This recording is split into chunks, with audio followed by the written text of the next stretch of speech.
ज्वालामुखी निर्मित स्थलाकृतियों के विषय में हम चर्चा कर रहे हैं।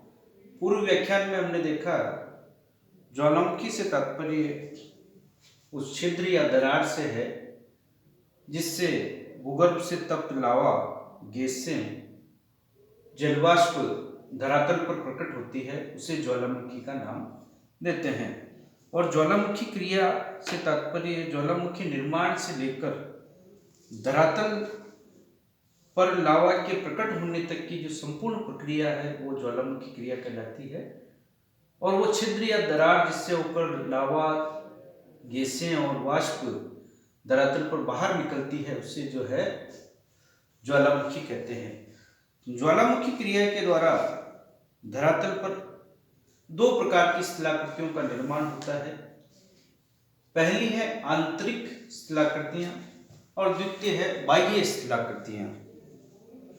आंतरिक स्थलाकृतियां वे होती हैं कि उद्गार के समय गैस या वाष्प की मात्रा की कमी के कारण से लावा का उद्भेदन धरातल पर नहीं हो पाता है, तब वह लावा जो है धरातल के भीतर ही दरारों में जम जाता है और आंतरिक स्थलाकृतियों का निर्माण करता है। विभिन्न प्रकार की स्थलाकृतियां बन जाती है जिनमें हम देखते हैं बेथोलित,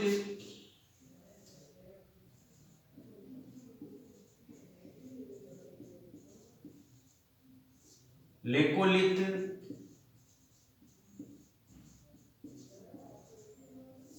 बेथोलित, लेकोलित, डाइक,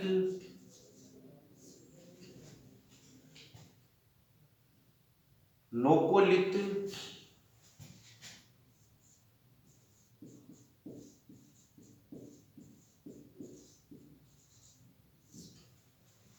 फेकोलित,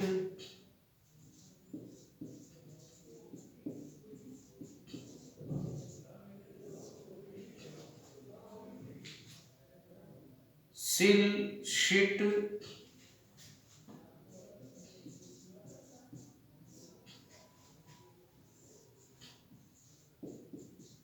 सीट, प्लग,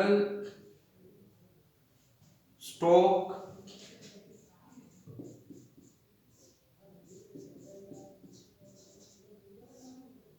और ग्रीवा। ये आंतरिक स्थलाकृतियां हैं जो ज्वालामुखी उद्गार के समय, ज्वालामुखी क्रिया के समय लावा धरातल पर प्रकट नहीं होके धरातल की आंतरिक दरारों में ही बेथोलित के रूप में, लेकोलित के रूप में, dyke, lopolith, phacolith, sill sheet, plug, stock और ग्रीवा खंड के रूप में पृथ्वी के आंतरिक भाग में दरारों में ही जम जाता है। इन सभी स्थलाकृतियों को जो है आंतरिक स्थलाकृतियों का हम नाम देते हैं। बाह्य स्थलाकृतियों में ज्वालामुखी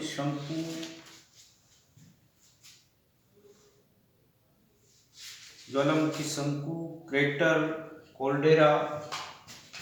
बाह्य स्थलाकृतियों में ज्वालामुखी शंकु,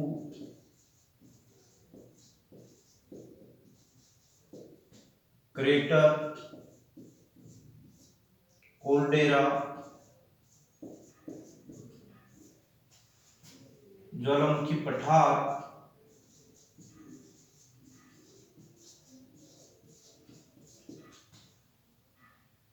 मैदान,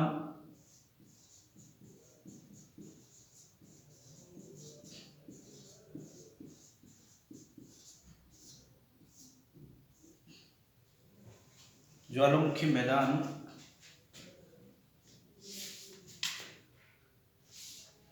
मेसा, बूटे, होकबेक,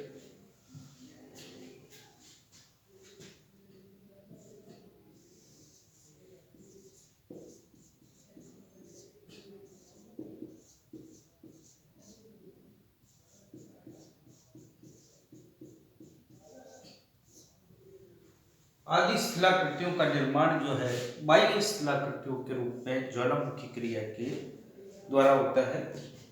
दो रूपों में हमने बांटा है ज्वालामुखी से निर्मित स्थलाकृतियों को। पहला है आंतरिक स्थलाकृतियां जिसमें batholith, laccolith, dyke, lopolith, phacolith, sill, sheet, plug, stock और ग्रीवा। इसी तरह से बाह्य स्थलाकृतियों में ज्वालामुखी शंकु, क्रेटर, कोल्डेरा, ज्वालामुखी पठार, ज्वालामुखी मैदान, मेसा, बूटे, होकबेक। और क्रेटर में जब जल या पानी भर जाता है तो हम उसे क्रेटर झील कहते हैं। वो भी ज्वालामुखी से निर्मित एक महत्वपूर्ण स्थलाकृति है।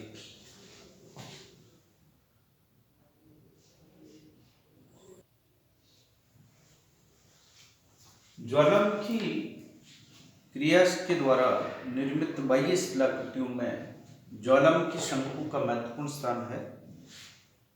ज्वालामुखी के केंद्रीय उद्गार होने पर निष्कासित पदार्थ ज्वालामुखी के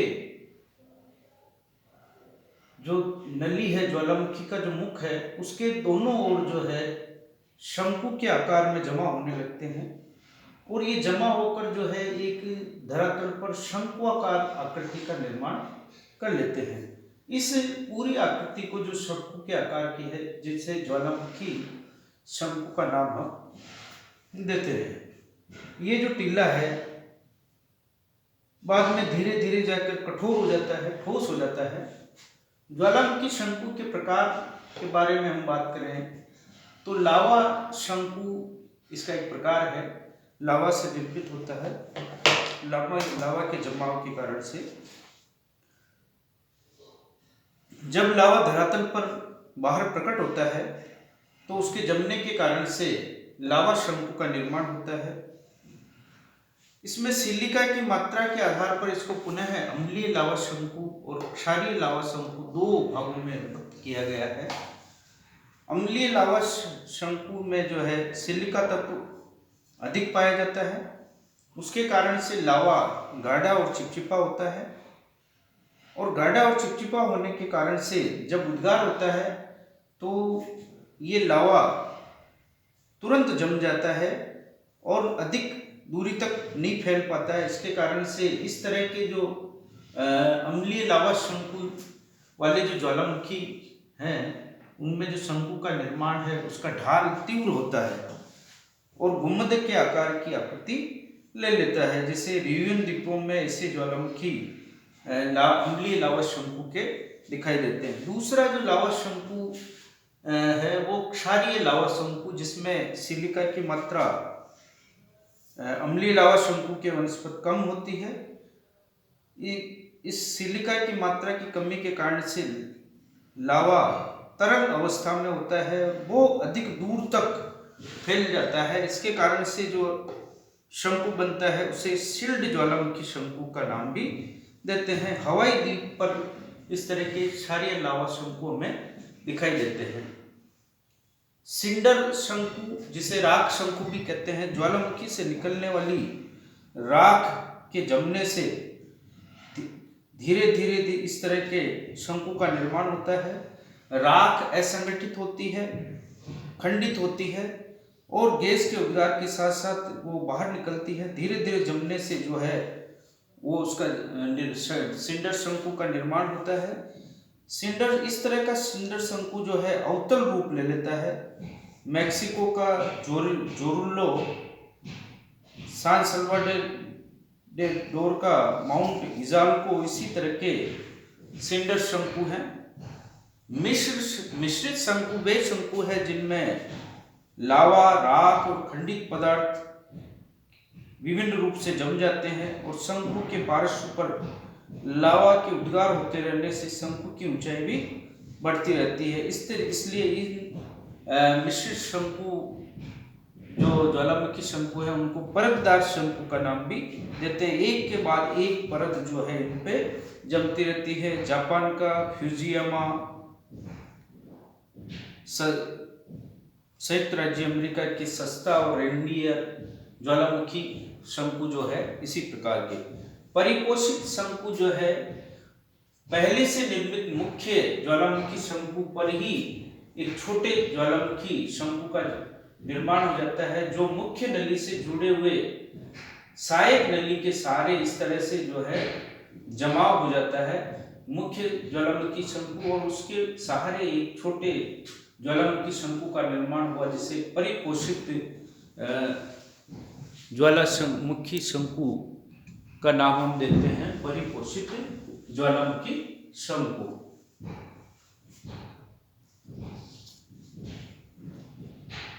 परिपोषित ज्वालामुखी शंकु जो है इक्वेडोर के कोटोपेक्सी विश्व का सबसे ऊंचा परिपोषित ज्वालामुखी शंकु का उदाहरण है, जिसमें जो है परिपोषित ज्वालामुखी शंकु मुख्य नली के सारे अन्य नलियों का निर्माण हो जाता है और उनके जो है शंकु बनते हैं।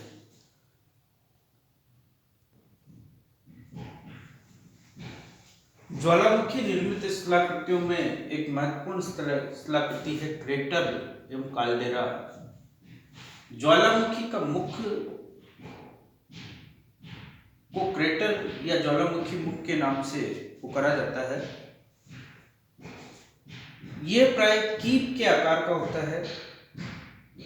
कीप की भांति ही ऊपर का मुंह इसका चौड़ा होता है और इसकी एक नली होती है जो भूगर्भ से जुड़ी हुई होती है, जिससे होकर लावा धरातल पर प्रकट होता जाता है।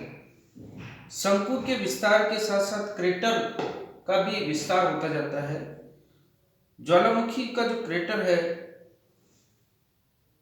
उसका जब आकार या मुख का आकार जब छोटा होता है तो उसे क्रेटर कहा जाता है, और जब उसका आकार बड़ा हो जाता है, स्पेनिश भाषा में कोल्डेरा का अर्थ है कड़ाहा। बड़ा जब क्रेटर का ज्वालामुखी का मुख बड़ा हो जाता है तो उसे काल्डेरा के नाम से पुकारा जाता है। कई ज्वालामुखी विस्फोट में जब पूर्व का क्रेटर उड़ जाता है तो एक बड़े क्रेटर का निर्माण होता है, जिसका आकार पूर्व के क्रेटर से बहुत बड़ा होता है। इसके कारण से जैसे इंडोनेशिया का क्राकोटाउ ज्वालामुखी और कनारी में ला काल्डेरा भी जो है विश्व के प्रसिद्ध कॉल्डेरा है। एक ही क्रेटर के अंदर अनेक छोटे छोटे ज्वालामुखी शंकु जब बन जाते हैं तो उनके जो क्रेटर का निर्माण होता है उसको घोंसलेदार क्रेटर कहा जाता है। छोटे छोटे शंकु बन जाते हैं। अलास्का के एनियाचक क्रेटर का व्यास 6 मील है और उसमें अनेक छोटे छोटे शंकु बन गए हैं। ऐसे क्रेटर को घोंसलेदार क्रेटर का नाम भी हम देते हैं।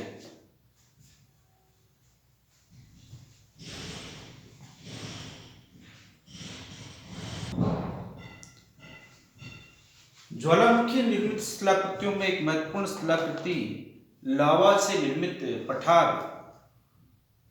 बेसाल्ट लावा शांत किंतु विस्तृत रूप धरातल पर जब प्रवाहित होता है, फैल जाता है, उसके कारण से लावा की पठार का निर्माण होता है। भारत में जो है दक्षिण का पठार लगभग 5 लाख वर्ग किलोमीटर क्षेत्र में फैला हुआ है। इसी तरह से हम देखते हैं पेटागोनिया का पठार, दक्षिणी अमेरिका में जो है पराना और पेटागोनिया का पठार, अफ्रीका महाद्वीप में अबिसिनिया के पठार, अमेरिका में जो है कोलंबिया का पठार। इस तरह के पठार हैं जो लावा के जमाव के कारण से बने हैं। जब दरारी उद्भेदन होता है, लावा का प्रवाह चारों ओर फैल जाता है, वो जो पठार नुमा जम जाता है, तो इस तरह के पठार को हम लावा पठार कहते हैं।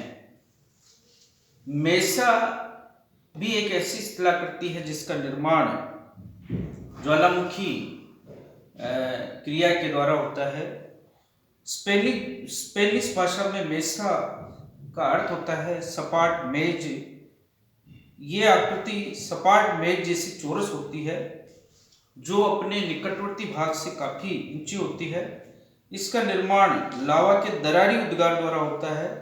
लावा की परतें पुरानी शिलाओं पर बिछती जाती है और बाद में नदियों द्वारा उसको अपर्दन कर अपर्दन होने से टोपीनुमा लावा ढकी शेल के ऊपर शेष रह जाता है, जिसे मेसा कहते हैं। मेसा की आकृति दूर से देखने पर ऐसे लगती है जैसे पठार हो, कोलोराडो में जो ग्रांड मेसा नदी घाटी में 5000 फीट ऊंचे भूभाग में ऐसी शिलाकृति हमें देखने को मिलती है। छोटा नागपुर के पठार में भी जो पाट प्रदेश है वहां इस तरह की शिलाकृतियां हमें देखने को मिलती है। नदियों के द्वारा जब मेसा का अत्यधिक अपरदन किया जाता है तो उसका लघु रूप जो है छोटी पहाड़ी के रूप में शेष रह जाता है, उसे बूटे का नाम दिया जाता है। मेसा बड़ा रूप है और बूटे जो है उसका छोटा रूप है। न्यू मैक्सिको का शिपरॉक बूटे इसका मुख्य उदाहरण हम देखते हैं। हॉगबैक एक सक्रिय पहाड़ी कंटक होती है जो ऊपरी सतह से आधार की ओर तेज ढाल युक्त होती है, जिसका निर्माण जो है ज्वालामुखी से निकले हुए लावा से होता है। ये जो सारी शिलाकृतियां हैं उनके निर्माण में ज्वालामुखी क्रिया एवं ज्वालामुखी से निकले हुए लावे के द्वारा हुआ है। ये इस तरह से हम जो है ज्वालामुखी निर्मित शिलाकृतियों के विषय में अध्ययन किया। मुख्यतः बाह्य शिलाकृतियां जो ज्वालामुखी लावा के उद्गार के बाद बनती है, आंतरिक शिलाकृतियों का हमने पूर्व में चर्चा की। धन्यवाद। ये बीए पार्ट फर्स्ट के विद्यार्थियों, ज्योग्राफी के विद्यार्थियों के लिए ये व्याख्यान है।